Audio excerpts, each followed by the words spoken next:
using security camera footage that shows the incident and the car involved. And that's the latest. I'm Mike Moore from your 24/7 news source, the Black Information Network and BINnews.com.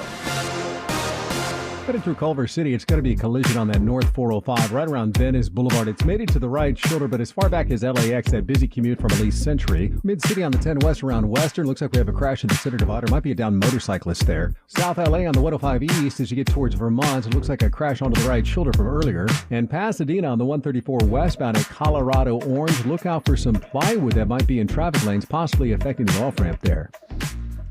Bank of America has powerful digital solutions for local and global businesses, so you can make every move matter. Visit bankofamerica.com/banking for business to learn more. Bank of America, N.A. Copyright 2023. This is the KBLA Sports Minute with Ray Richardson. The Lakers did not play like a team that wanted to close out their first-round playoff series. They lose by 17 last night in Memphis. The Lakers made only 10 of 39 three-pointers, including a 1-for-9 performance by LeBron. The number one seed in the Eastern Conference is out. Milwaukee loses by 2 at home in overtime to number 8 seed Miami. First time a number 8 knocks out a number 1 in the NBA playoffs since 2012. Golden State wins by 7 at Sacramento to go up 3-2. The defending champs can close out the Kings at home Friday night. The NFL draft kicks off tonight in Kansas City. Alabama quarterback Bryce Young, a Pasadena native, is expected to be the number 1 pick of the Carolina Panthers. The Chargers have the 21st pick in the first round. The Rams don't pick until the second round at number 36. No debates, no speculation, just the info you need. That's your KBLA Sports Minute. I'm Ray Richardson. More news, opinions, and conversation when we come forward on KBLA Talk 1580. Hey, yo, don't let nobody else up in this booth. Excuse me. Now that I have your attention, may I ask you this question? What image comes to mind when you hear the word homeless? Do you believe it to be solely a big city urban problem? A problem that only affects cities like Los Angeles and New York that have been inundated with panhandlers and tent encampments?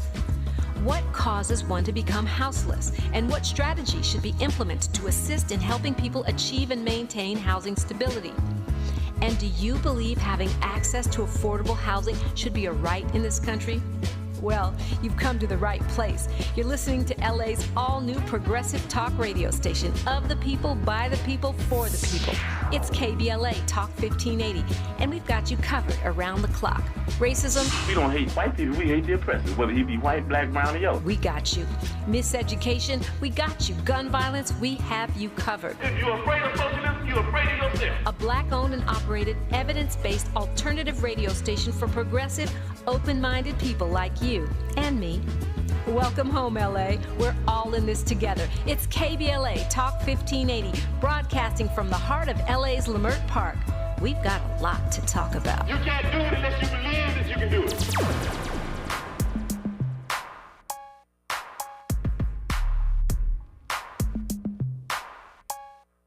Y'all know what this is. My mind was changed. I'm glad you made intoxicated. Your vibe's amazing.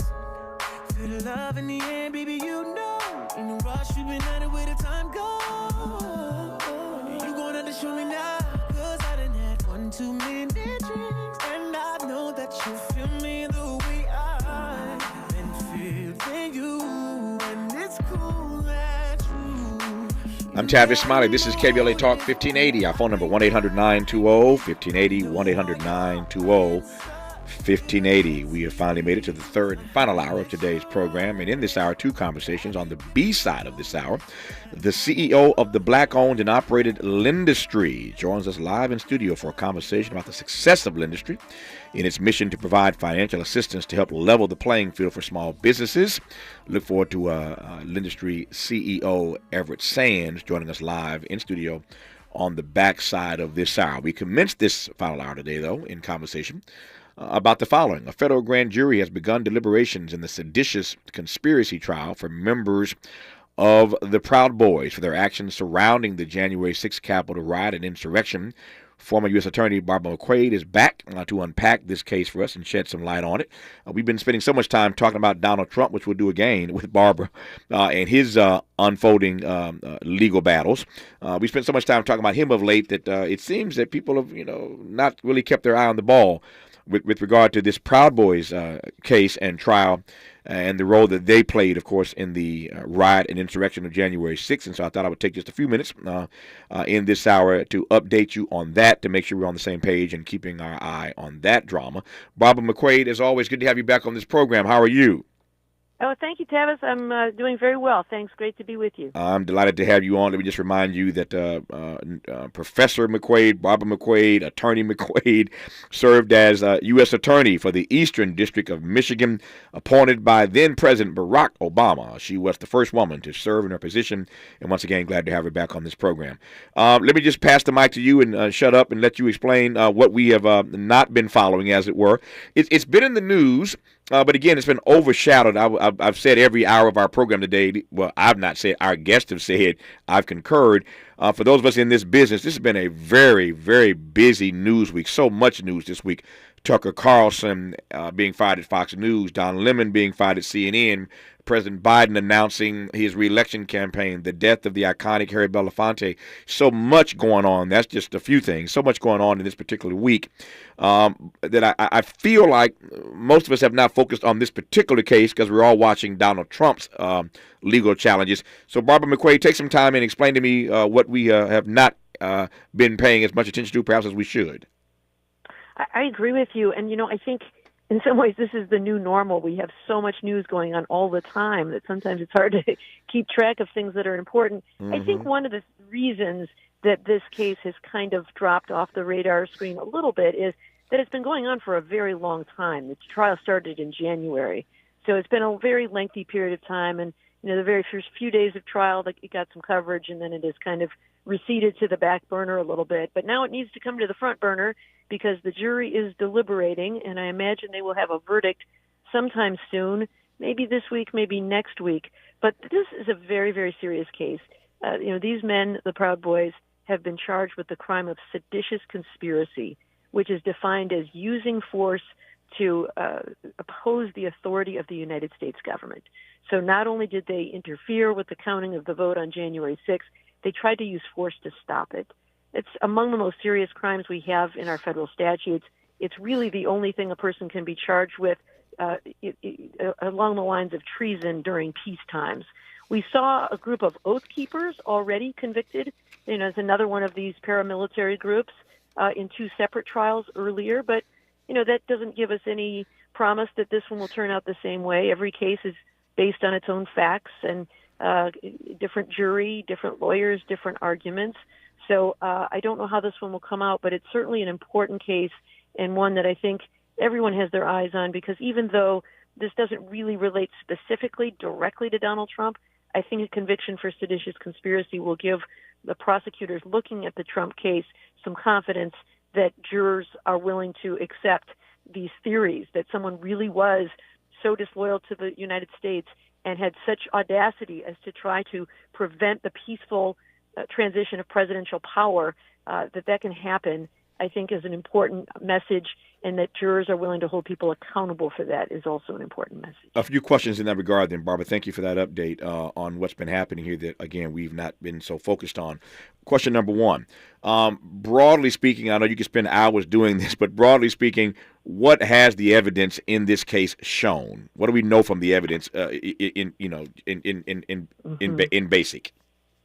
Yeah, so we've got a group of men who are on trial for being kind of the leadership of this group of Proud Boys. Now, the Proud Boys, they say, is a social club. They like to gather and talk about their guns, and they like to get together and drink, and all of that may be true.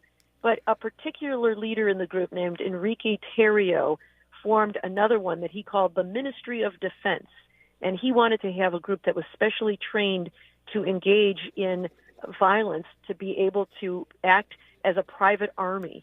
And the way the prosecutor has described it is they perceive themselves to be Donald Trump's army. And on January 6th, while other people were going toward the ellipse to hear his speech, this group went directly to the Capitol to try to breach the building so that others could follow them inside and that they could stop that certification of the vote.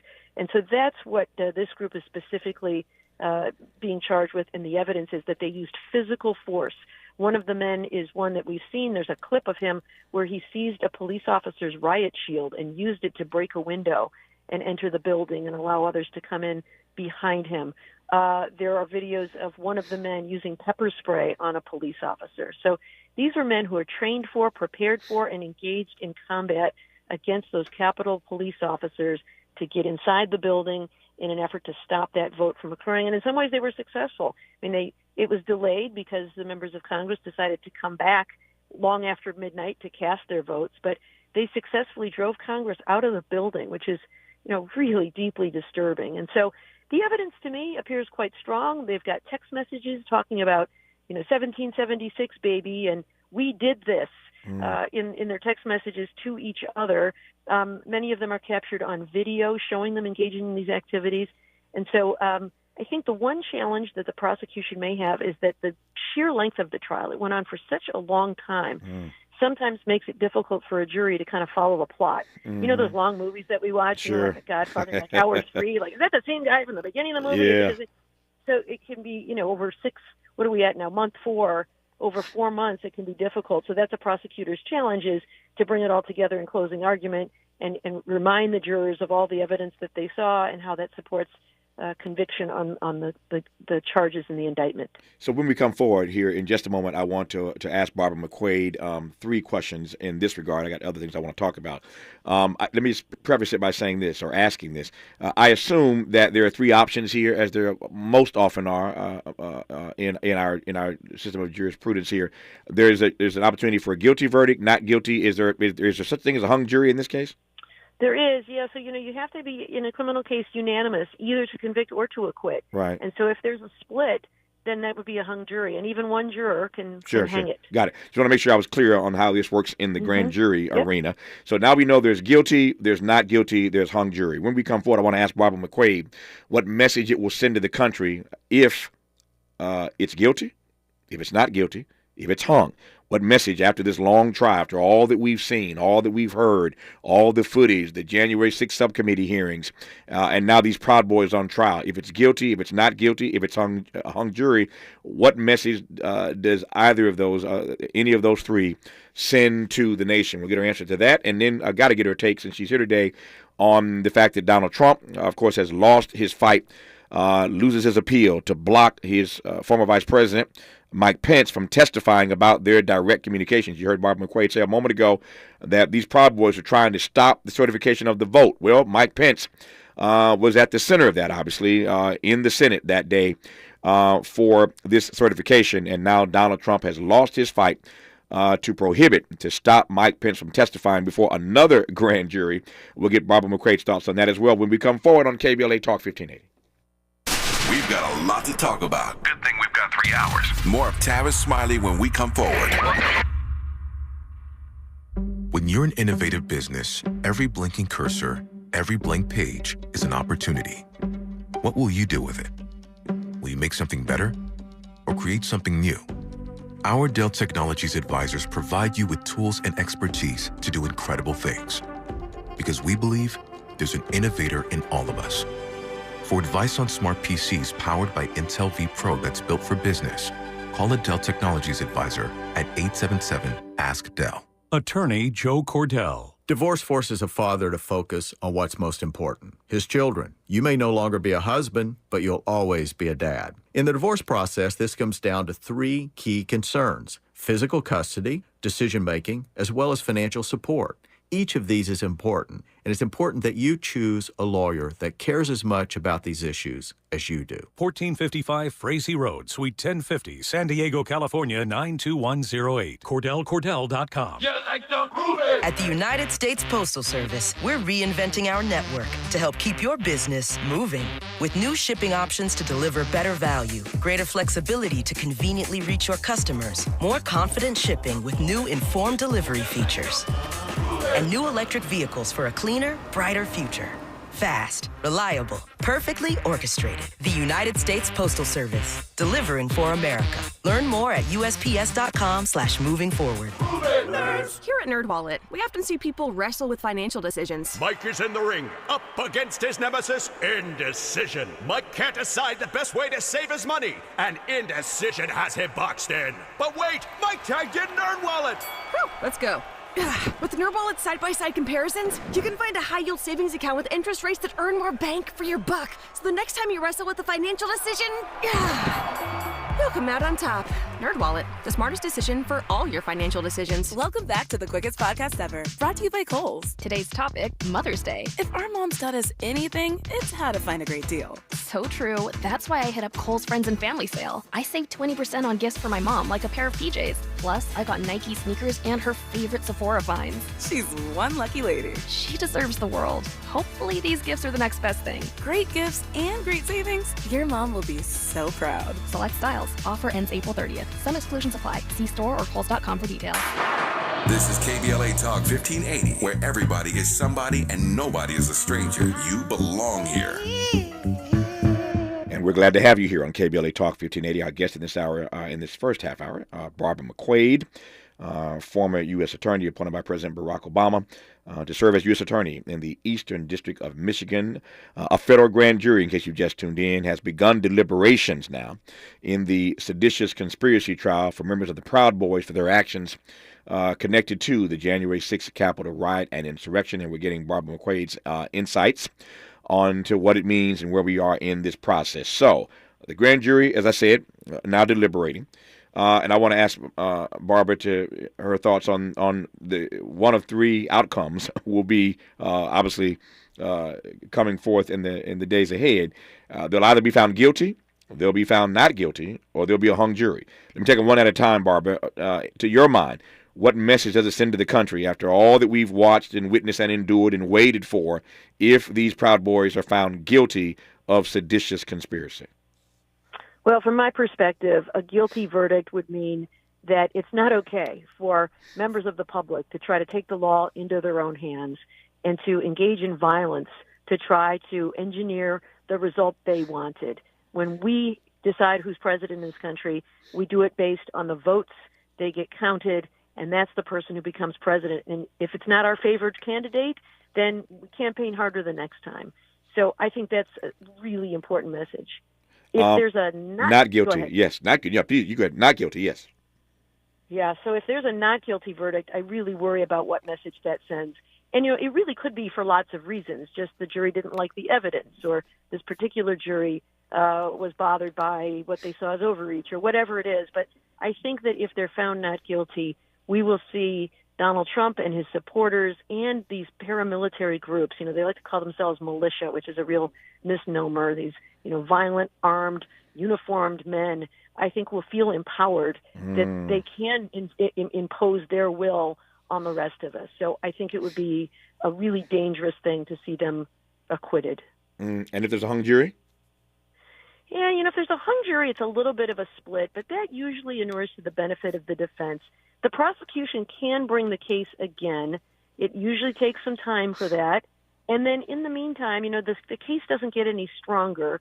In fact, if anything, the defense usually does better the second time around because they've had the benefit of seeing all the evidence and hearing all the witnesses testify. So although technically the prosecution can bring it again, and maybe they would. In the case of Governor Gretchen Whitmer in Michigan, who was the target of a plot to kidnap her by one of these militia groups, the first time around there was a hung jury. And the prosecutors brought it again, and they got a conviction the second time around. So it's not a loss, but it's definitely a setback, I think, that would not bode well if there's a hung jury. So I am myself, as a former prosecutor and someone who cares deeply about the rule of law, I'm rooting for a conviction here. Yeah.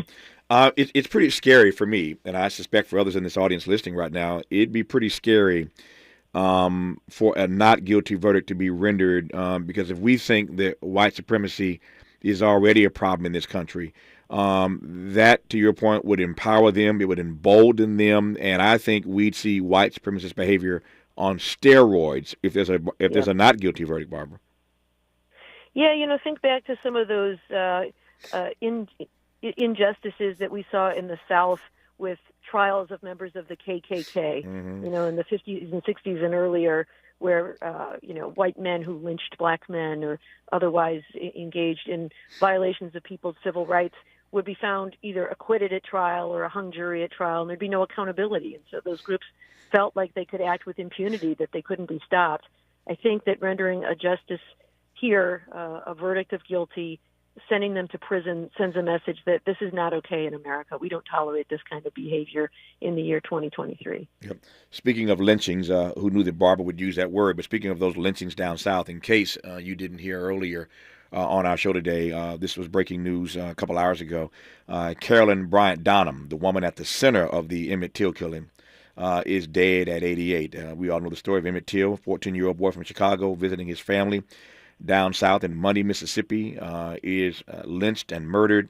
And this white woman, Carolyn Bryant Donham, essentially lied about Emmett Till. And for 70 years, she was able to get away with that. Last year, they found the arrest warrant for her in some box in some basement in some building in Mississippi.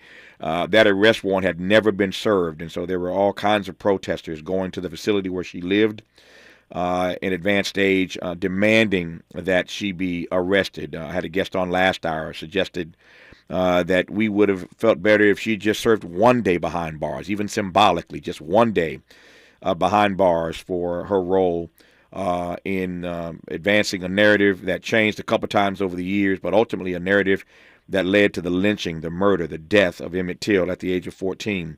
Again, back in 1955. She has passed away today in Mississippi at the age of 88, having survived another 70 years, essentially. She lived another 70 years and was never held accountable for her role in that lynching of young Emmett Till. The sheriff, law enforcement at that time said that she had children and they didn't want to bother her. I mean, it's almost yeah, exactly. Barbara's laughing and so am I, and it'd be laughable if it weren't so serious. But the fact, laughing at the absurdity. oh, exactly, right? laughing at the absurdity. Young Exactly. man lost his life, and you know they don't want to bother her because she has children. Exactly. They don't want to bother. She's a white woman with children. They don't want to bother. So I mean, literally for 70 years, the arrest warrant was never served. And now it never will be because she has passed away in Mississippi today at the age of 88. We were talking earlier in this program, Barbara, which I can ask you about now, as a matter of fact, on a different let me connect these dots if I can. We were talking earlier about this on the program, and one of our guests earlier used the phrase that we live, sadly, in a nation where there is, for many people, a culture of impunity. And it seems to me that obviously she's a perfect example of that. I'm wondering whether or not it's true rather that Donald Trump is a part of that. He's gotten away with this for so long. We'll talk about the Mike Pence thing in a second, but what do you make of the fact that for so long Donald Trump has just gotten away with this as she did for 70 years? Yeah, it's important to specify what we mean when we say this, but, he has now been charged in New York criminally. He has been charged civilly by the Attorney General in New York for massive fraud.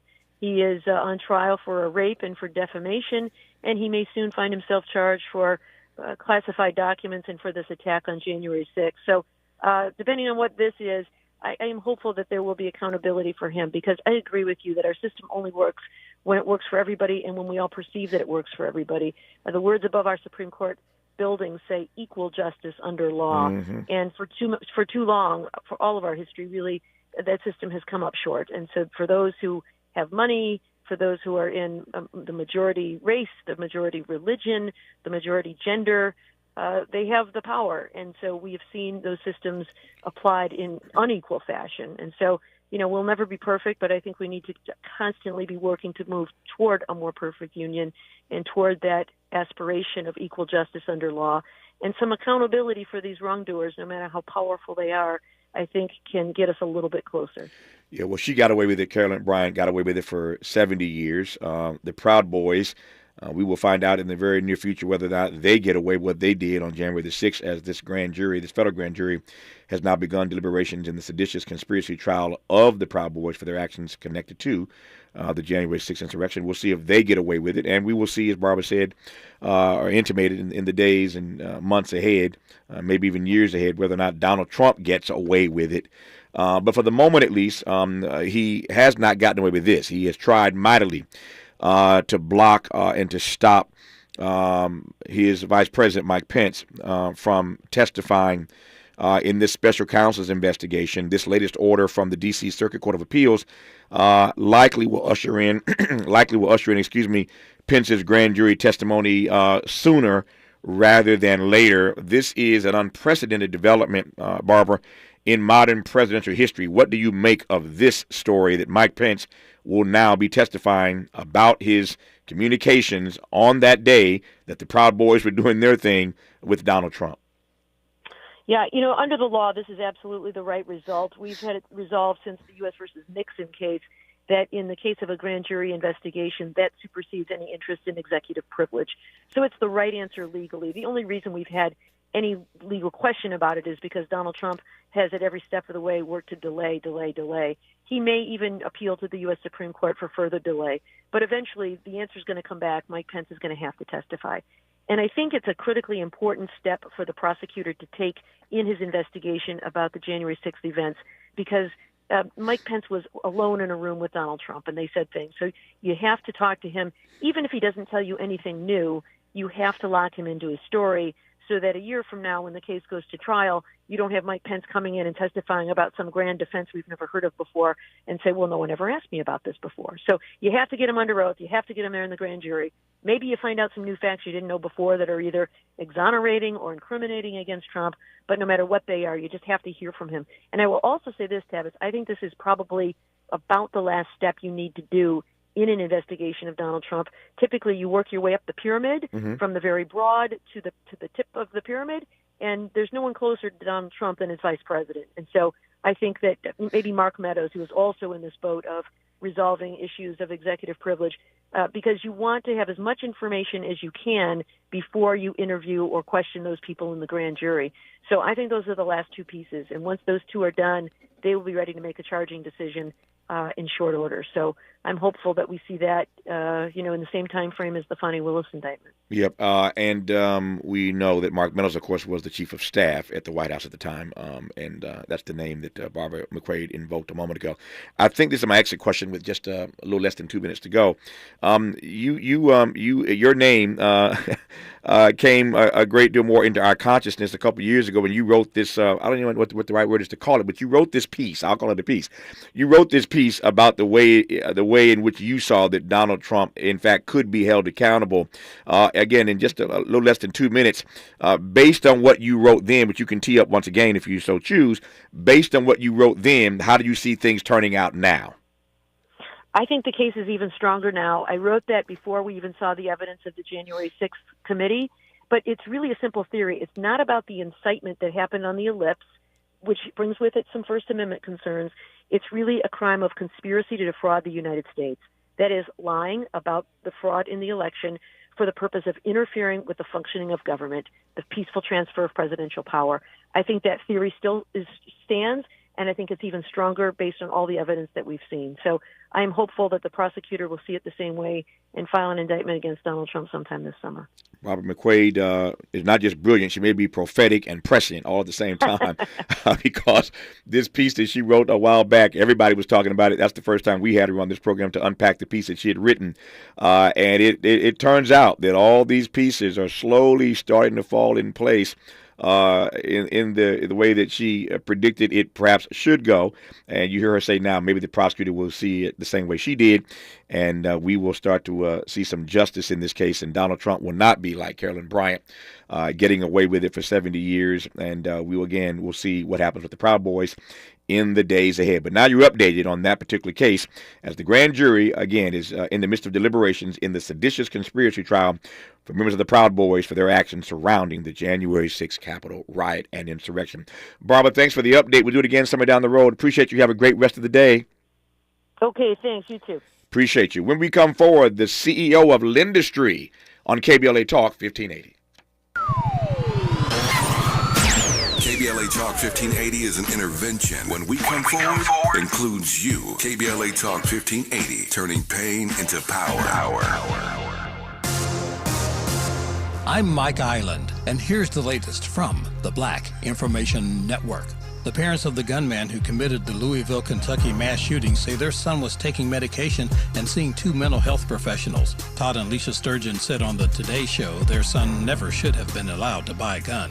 West Virginia may have the most intriguing U.S. Senate race in 2024. Republican Governor and former Democrat Jim Justice filed on Thursday to run for the U.S. Senate. Democratic incumbent Joe Manchin, who has blocked some of President Biden's agenda, has not yet said whether he plans to run for re-election. The first round of the NFL Draft takes place tonight in Kansas City. The Carolina Panthers traded for the top pick and are expected to select a quarterback. More in our sports news coming up. And that's the latest. I'm Mike Island from your 24/7 news source, the Black Information Network, and BINnews.com. In Sherman Oaks, a work zone on the 405 South at Valley Vista, causing some delay there from Burbank Boulevard with reduced speeds to Getty Center. 605 South is Heavy Arrow Highway to Lower Azusa Road with a sweeper train on the scene. Santa Clarita, a problem on the 14th South and Newhall Avenue. A trailer became detached and is blocking the middle lanes. Bank of America has powerful digital solutions for local and global businesses, so you can make every move matter. Visit bankofamerica.com/banking for business to learn more. Bank of America, N.A. Copyright 2023. This is the KBLA Sports Minute with Ray Richardson. The Lakers did not play like a team that wanted to close out their first-round playoff series. They lose by 17 last night in Memphis. The Lakers made only 10 of 39 three-pointers, including a 1-for-9 performance by LeBron. The number 1 seed in the Eastern Conference is out. Milwaukee loses by 2 at home in overtime to number 8 seed Miami. First time a number 8 knocks out a number 1 in the NBA playoffs since 2012. Golden State wins by 7 at Sacramento to go up 3-2. The defending champs can close out the Kings at home Friday night. The NFL Draft kicks off tonight in Kansas City. Alabama quarterback Bryce Young, a Pasadena native, is expected to be the number 1 pick of the Carolina Panthers. The Chargers have the 21st pick in the first round. The Rams don't pick until the second round at number 36. No debates, no speculation, just the info you need. That's your KBLA Sports Minute. I'm Ray Richardson. More news, opinions, and conversation when we come forward on KBLA Talk 1580.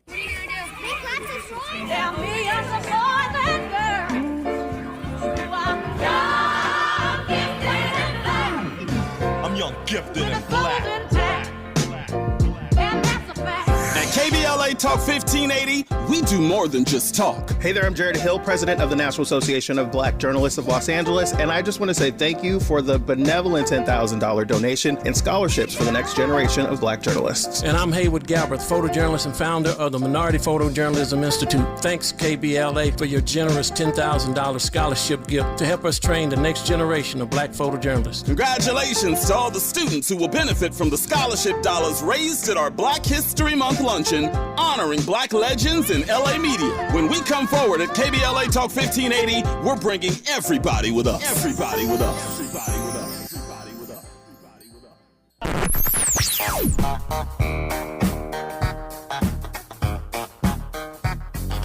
This is KBLA Talk 1580. Talk radio.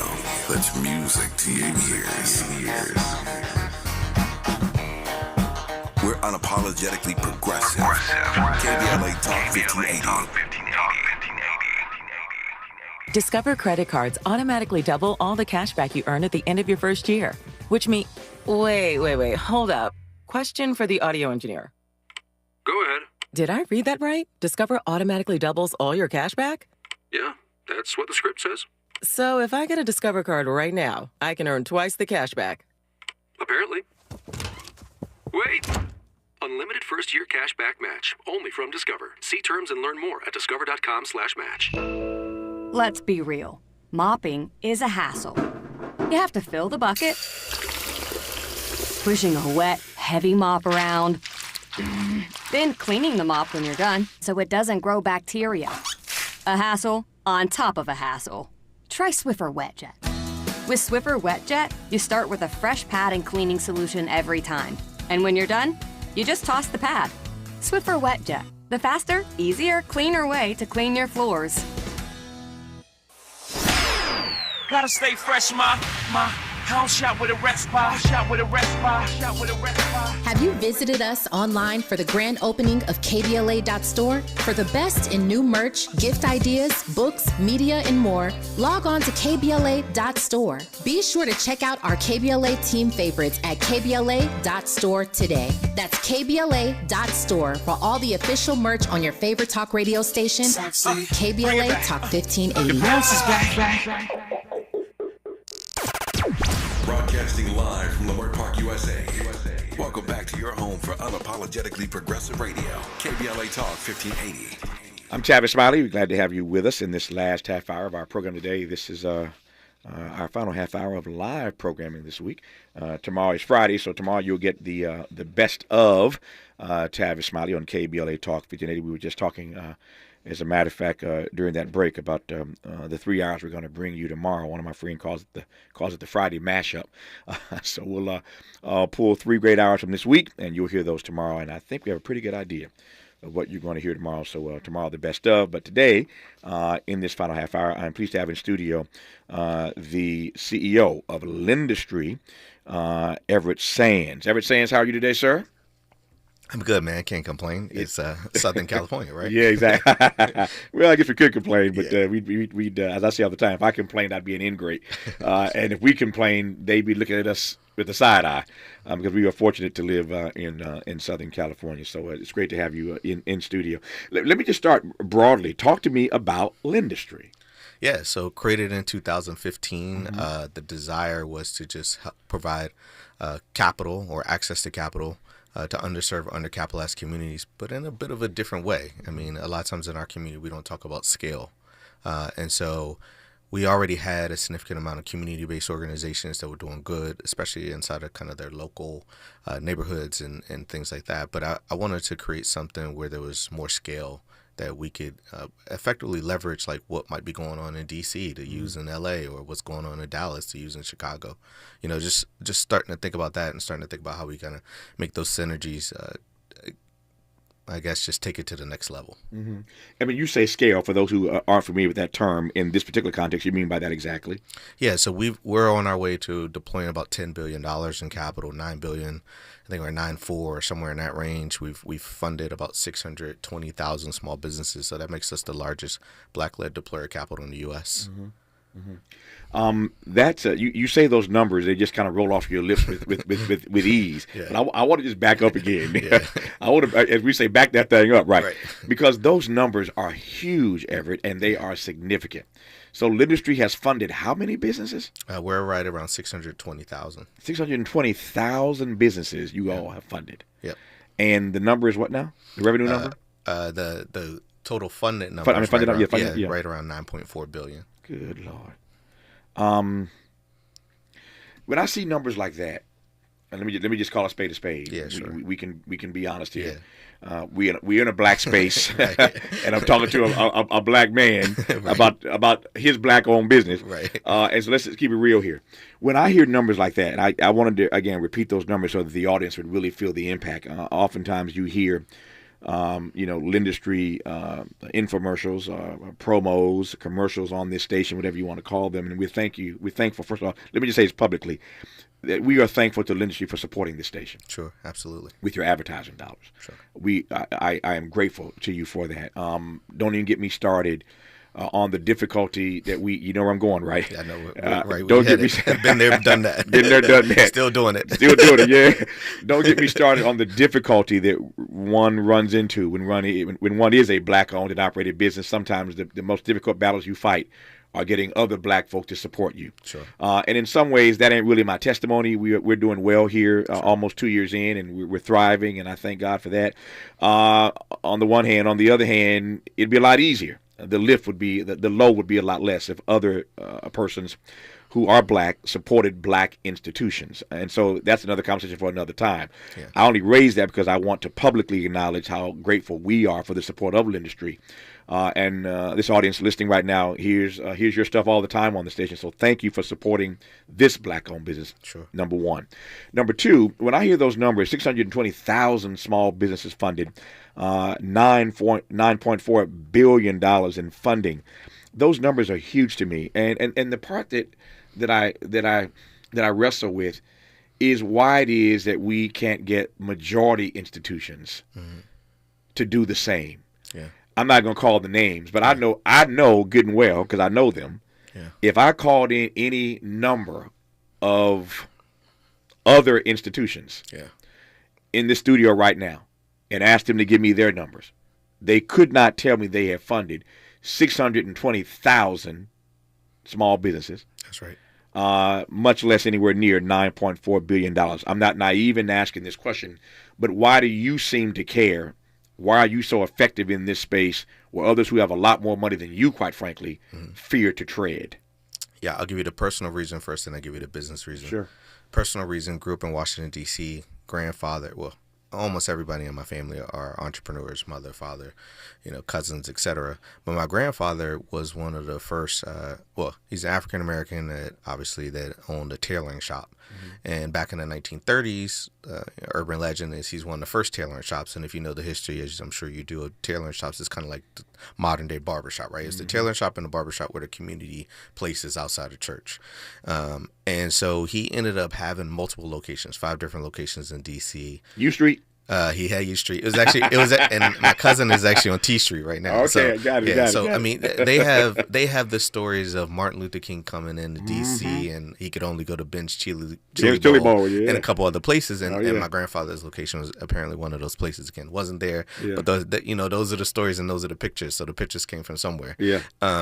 But it's a story of triumph and it's a story of failure and it's a story of triumph. So the story of triumph is just that he got there and we're all thankful for that. The story of failure is that he didn't get access to capital, got into some tax situations. We know how our businesses are sometimes with the paperwork. And the truth is, if he had the right financial advice and an access to capital resource, he would have been fine. And then the story of triumph is, look, everybody in the family worked there. I mean, I wasn't allowed to do any tailoring, so don't look at me for that. I can't even. I'm not an artist. I can't even draw. I draw stick figures. If you ask me to do a picture, but I did get to work the cash register. Go figure. And I got to sweep the floors. But so that's the personal story is you kind of grow up, and I don't know what your life is or others, but you grow up and you drive past a building, and if your mom says that used to be ours or we used to be there, as a kid they never tell you the full story, of course, but it was a lot of what ifs, right? So I was like, well, what happened, and what if this was there, and what if that was there, and so I think without knowing it, that early part of my primary years, something was building, and then as I got into my professional career, my grandfather wasn't the only one. Go figure, right? Yeah. And so I would work at major institutions, and quite frankly, I worked at 2 black banks, and I just said, I think we need to do it a different way.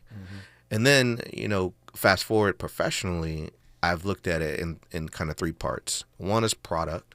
Do we have products that meet us? Seems like the bad guys always can meet us where we're at, but the good guys can't. Right.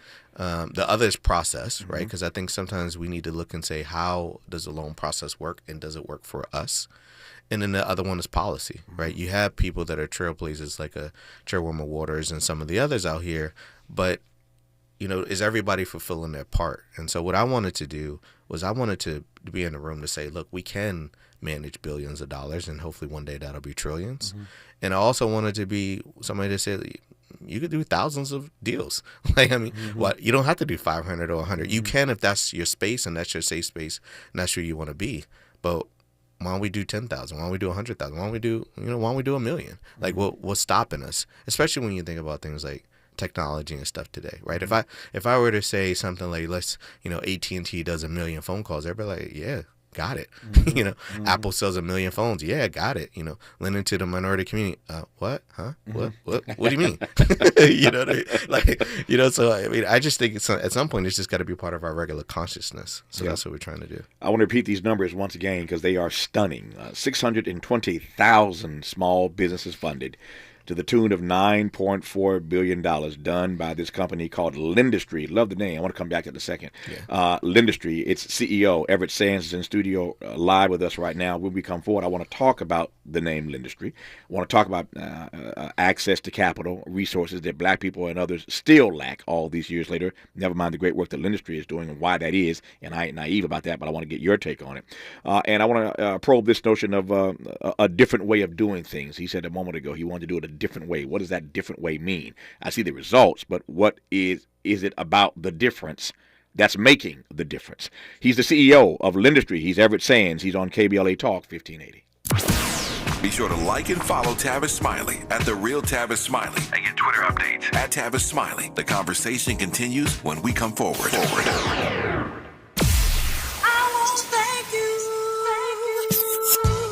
KBLA Talk 1580 would like to thank all of the businesses that tune into KBLA at work. We celebrate you, your calls to the station, and your overall support. To show our appreciation, we would like to treat your office to a lunch for 10, brought to you by the Original Taco Pete's. Open the KBLA Talk 1580 app or log on to KBLA1580.com to submit your office to be selected for our Office of the Week. We know you're just like our staff, putting in many hard, smart working hours per week. We just want to say thank you, and we appreciate you. You and your staff deserve lunch on us. Enter your office to win lunch for 10 and be highlighted on KBLA Talk 1580 as our Office of the Week.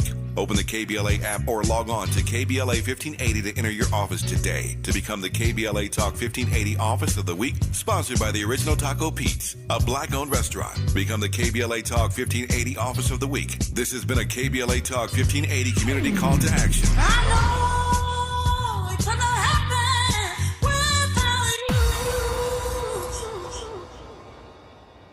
Are you between 18 and 26 years old and trying to find out how you're supposed to make all this work? If you've said, I need a job and some transportation, rent, it's so high. Food too. There's childcare and I need to go back to school. I need to transform my life. Well, help is on the way. Transform Your Life Day is coming Saturday, April 29th at San Manuel Stadium. It's a shopping mall of free community services where you can talk with programs and even enroll right on the spot. It's free help for young adults to get you started on meaningful careers, finish up your diploma or your college degree. There's help with finding housing, transportation, food, and childcare. Plus, you get a free ticket to the 66ers game, free parking along with prizes. Get there early for free food. Reserve your free space today at ccc.ca.gov.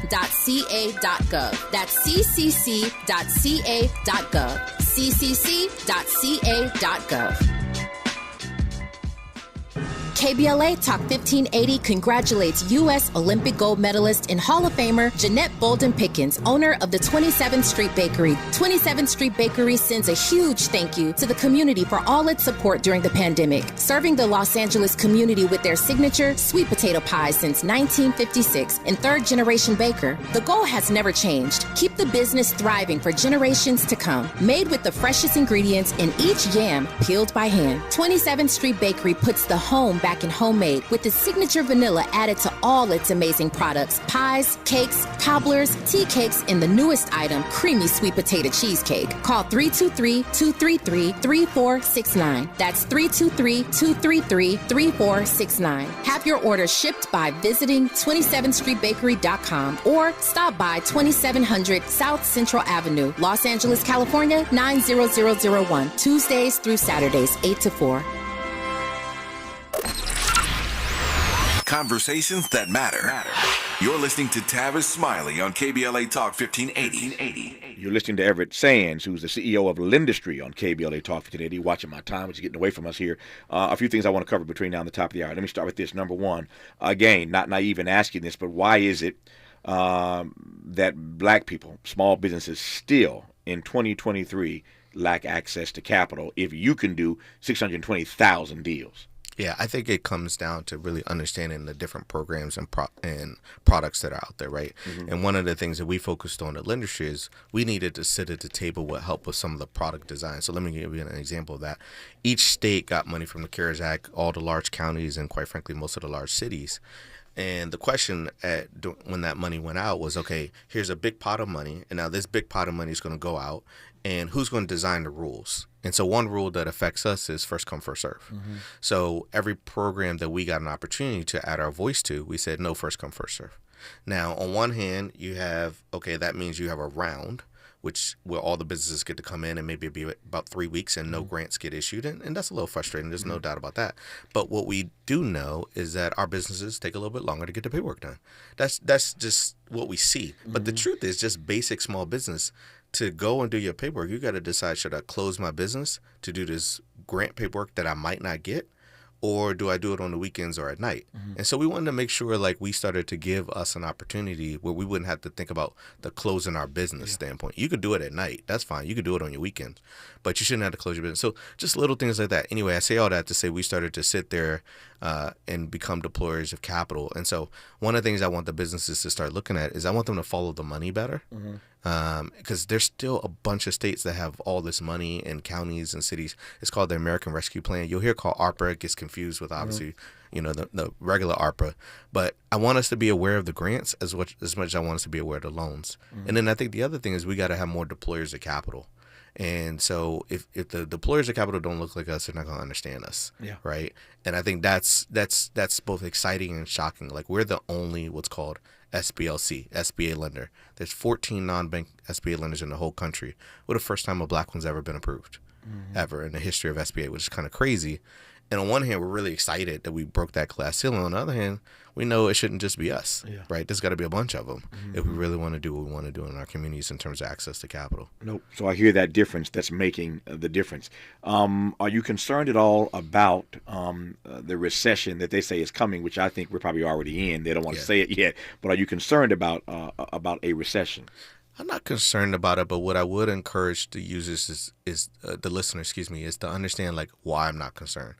I have learned this concept of following the money. So if you look right now, we're about to be in one of the most heated presidential battles ever, right? However, every president since Nixon has said, I'm going to try to get minority votes. Right now, if you look and say, so what are they doing to get the minority votes? Well, what they're doing is they're really concentrating on energy efficiency. That's why the Department of Energy just got $100 billion. EPA's got $27 billion to deploy, and USDA's got another $100 billion. Now, you might say, well, okay, well, that doesn't mean anything to me. Well, as a business owner, it does, because if the Department of Energy has the money, what are they going to do with it? They're going to start doing energy rebates, which means all your HVAC, your solar panel, all those companies are about to explode, because what they're going to do is they're going to give the homeowners and the commercial business owners and say, hey, put solar panels on your roof. Somebody's got to actually install them, right? So you got somebody that's got to help pass out the money, the rebates. You got somebody that's got to help actually go out and do business development. So your marketing companies, your PR companies, all of them should be engaged and start to figure out, how do I get people in this energy efficiency movement? And then the next thing, you got to have the people that actually install it. So how do I get the workers and the people? If you're sitting on the investor side of the house, you should be saying, who could I fund right now? Who are the energy advisors? So I say all that to say, in any point, recession just means less money. So in the U.S., instead of 10 trillion, we got 9 trillion. No big deal, right? You just got to know where the trillions are flowing. I mean, and I try to talk in, just to be, as you probably have already picked up, I try to talk in these real big numbers because the numbers are real and they are big. I mean, we're sitting in California right now. California is going to be the 4th largest economy by the end of the year, 6 trillion, right? So 2 things. One, my $10 trillion number is just an example, because California is $6 trillion. That the U.S. has more money than that.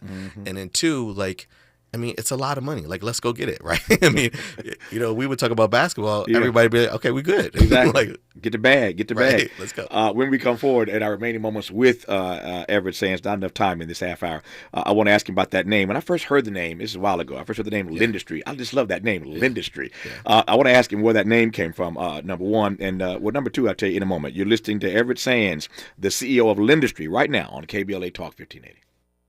A safe place to go loud. A great place for progressive politics. KBLA Talk 1580. At Lowe's, we're always bringing pros more ways to save on the brands you trust. Right now, buy a select Bosch 12-volt bare tool starting at $99 and get a Bosch 12-volt battery starter kit free. Plus, as an MVPs member, earn up to 3 times the bonus points when you buy select products that you can then redeem for rewards. Because Lowe's knows savings, Lowe's knows pros. Selection varies by location while supplies last. See sales associate for details. Bonus points calculated before taxes and fees after applicable discounts, if any. Valid through 4/28. Subject to change. King C. Gillette is the modern man's answer to their facial hair. With a complete set of precision tools, the King C. Gillette line offers the perfect fit for your facial hairstyle. Want to try something great? Try the Style Master, the quintessential styling tool that every man needs to craft their style. It's a waterproof, cordless trimmer with a long-lasting 4-directional blade. It's extremely versatile and designed to edge, trim, and stubble in 4 directions on any hair length. Master your style with King C. Gillette. Mornings were made for better things than rheumatoid arthritis or RA. Xeljanz tofacitinib is a pill for adults with moderate to severe RA when tumor necrosis factor blockers did not work well or could not be tolerated. Xeljanz can help relieve joint pain, swelling, and help stop further joint damage. Xeljanz can lower your ability to fight infections. Don't start if you have one. Before and during treatment, your doctor should check for infections like TB and do blood tests. Serious, sometimes fatal infections, cancers including lymphoma and lung, blood clots, serious heart-related events, tears in the stomach or intestines, and allergic reactions have happened. People 50 and older with heart disease risk factors have an increased risk of death. Tell your doctor if you've had hepatitis B or C, have flu-like symptoms, are prone to infections, or have ever had a heart attack, stroke, clot, or other heart problems, or swelling of lips, tongue, throat, or hives. Ask your doctor about prescription Xeljanz. Visit Xeljanz.com or call 1-844-XELJANZ. Interrogating your assumptions and expanding your inventory of ideas. Let's get back to Tavis Smiley on KBLA Talk 1580. So, Everett, I said earlier, when I first heard that word, that name, Lindustry, I said, I mean, it's not often that you hear a name and the name itself tells you what they do. Yep. And so I'm curious. I'm always copywriting this and copywriting that. Where did you get Lindustry? So we were in the lab. We call it the lab. And by the way, you're gonna hear me use certain words like I say lab and I say research and development. Mm-hmm. A lot of times in minority businesses, we say we make mistakes, and I try to get them correct that. Because if you had a white business, it's called research and development. If you had a black business, it's called a mistake. It's called a mistake. So I use the word lab and research and development. R&D. I got you. Yeah, R&D, right? Yeah. So we were in the lab and we were changing our name, and we were thinking about our name, and we had all these different things that we were saying. We think we're the perfect formula, like minority led. We've got access to these loan guarantee programs. We're going to go get these different products. You throw all that together, and it's funny. Salesforce has this picture of Einstein that they use in this product. We actually were going to use a picture of an Einstein character as our motto. Obviously, we didn't want to get sued by Salesforce, so we didn't do that. Yeah. But anyway, so we went into, and if you know modern times, we went into the conference room. We had a bunch of laptops open. One person had Instagram, one person had Facebook, one person had GoDaddy, because we had to get all the social handles at the same time. Sure. So we're striking out. I mean, seriously, it's like 6 of us in the room. It's not going well. They got me in there, and they're like, "What do you think?" I was like, "I think we should be American business loans." They were like, "Get out." Hold on. American business loans versus Lindustry. Yeah, right. I would have kicked you out too. Yeah. I told you I don't do. No, yeah. I'm not creative. So, so we ended up taking an ice cream break. True story. Yeah. And we ended up going to a place called Creamistry. Mm-hmm. And if you've ever been to Creamistry, it's this nitrogen process. But the smoke comes up while they're making ice cream, and our chief strategy officer, I can't take it from her because she's the one who's created. She was like, "What about Lindustry?" Because we had done Lind You, Fun You. I mean, we had any name you could think of. She was like, "What about Lindustry?" We all looked, and literally, ice cream was left on the table. Yeah, everybody read back, and it was like ping, ping, ping, ping. Everybody's social media was it, and we were like, "No way, no way." And so that's what it was. That's a great story, man. That's a great story. I could one day I'll show you the pictures. Literally, it's pictures of whiteboards where we're putting every name up that you could, and then you're going to see that American business lender with a cross out on it, and you can see Lindustry. And then we were like, we got it. I've done this long enough to know that whenever I ask questions like that, there's always a story that I didn't expect to hear, but there's always a backstory that I'm fascinated by. And now, for all those who listen every day and hear that word Lindustry in all sorts of promos and the like, you will now know the backstory backstory of how that term, that name Lindustry, came to be as they were eating some ice cream at That's right. Hey, at Creamer Street. If you're running your business, you got to take a moment out just to have those breaks. There you go. Speaking of which, I'm going to take me an ice cream break in about 30 minutes. Thank you for coming in, first of all. Absolutely. I was saying to Everett during the break that I hope that in the months to come we can get him in here more regularly, even in half hour segments, because our audience just doesn't get access to people like you. I don't mean access to you personally. I mean access to your mind, your thinking, your way of doing things. And when people hear that you've given 620,000 loans, you funded 620,000 loans at $9.4 billion, there are a lot of people that need to understand and hear more of your story, what Lindustry is doing, and how things can be done better. So thank you for coming in. Absolutely. Even though you wore that purple shirt, coming up here and trying to antagonize me. You know I'm a Kappa. And he walks up in here with his... But for all the megas out there. There you Shout go. out. I ain't mad at you. That's our show for today. Speaking of money, time to make room now for the KBLA Midday Money Chain. Up next, the Millionaires Roundtable with Lynn Richardson, to be followed by Head of the Crypto Curve with Najee Roberts. Old money, new money, either way, we got you covered here on KBLA Talk 1580. Thanks for tuning in. Tomorrow, the best of Tavis Smiley on KBLA Talk 1580. Thanks for tuning in all this week. And until tomorrow, and as always, keep the faith.